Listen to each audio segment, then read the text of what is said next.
Next question comes from Adam Makes Beer on YouTube. I had a sassy comment over on Instagram when I posted about the video on experiencing a little bit of imposter syndrome with my new job at Sonder Brewing. It brings to mind a new book I'm listening to. There's a book called Hidden Potential that I'm listening to by Adam Grant. For those of you that listen to stuff like that, I originally found Adam Grant by listening to Simon Sinek. Simon Sinek has maybe one of the all-time top listened to viewed TED Talks on YouTube on finding your why. I think it's a really valuable talk, really, regardless of, I mean, this isn't brewing specific, but I think it's a good career specific practice or exercise that he introduces there.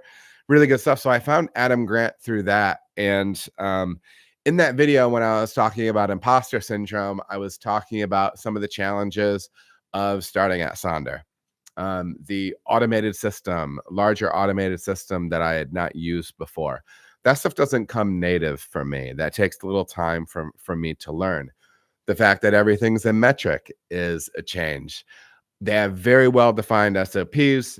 They have some process opportunities I have not had before in the past, whether it be a sterilization loop, a CIP skid, just a lot of different things. So to be honest, I was feeling, and especially when I was really diving into full-time learning the brew house, I was feeling a little overwhelmed. I mean, I knew that it was going to come together. I've been doing this for a while, and it just takes time.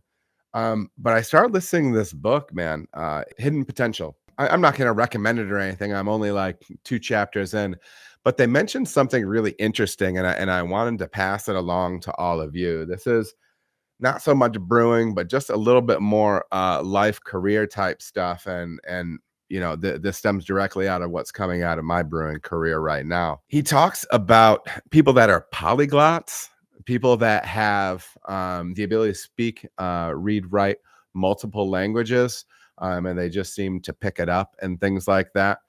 A lot of the stuff that they talk about in the book is very highly research-based, everything like that. I believe he's a psychologist. So a bunch of research-based stuff. But they started digging in on these people that could speak multiple languages. And they said something that I found really, really interesting and has been really, really motivating for me the last few days since I listened to it.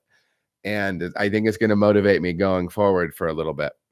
One of the people that was diving into this practice of learning multiple languages, he said that his goal was to make 200 mistakes a day in speaking the language. And the idea behind that is having it being twofold, right? One, when you make mistakes, you end up finding out and knowing what you have to correct.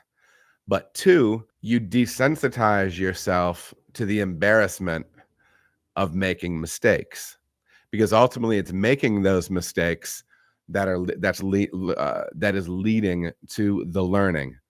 So case in point, ECOS. I don't know how many of you out there have had to use ECOS. I am by no means an ECOS wizard. I have in my career hired people to work for me that would do really, really well in ECOS, and I have avoided it. The book also talks about when people talk about procrastination, that is not so much about laziness, it's about avoiding the feeling of failure or discomfort that comes from engaging in something that you're not good in. That may not apply to you, but that applies 100% to me. That is exactly how I feel about the whole thing. So just the other day, just on Friday, I just had to dip my toe into the ECOS waters. And I decided that, listen, I'm just going to get in here. I'm going to make my mistakes so I can learn, and I'm not going to feel bad about it. And I'm not going to beat myself up about it. I'm just going to lean in, take the lumps, and then actually become proficient in it. That's where I'm at. I'm still no ECOS wizard. I did learn how to input my ingredients for my brew day, which is not like it was any large feat or anything like that. But yeah, that's kind of, hopefully there's a little nugget in there for you with something that you have going on or have had going on in the past. I'd be interested to hear in the comments. So drop that stuff beneath if you have any experience with that or any thoughts on that. So yeah, appreciate the question, Adam Makes Beer on YouTube. All right, everybody, thank you so much for watching. If you feel as if you got any value out of the video, please like and subscribe. There are also other videos that you can watch. They're gonna maybe be over here or over here. Appreciate you watching.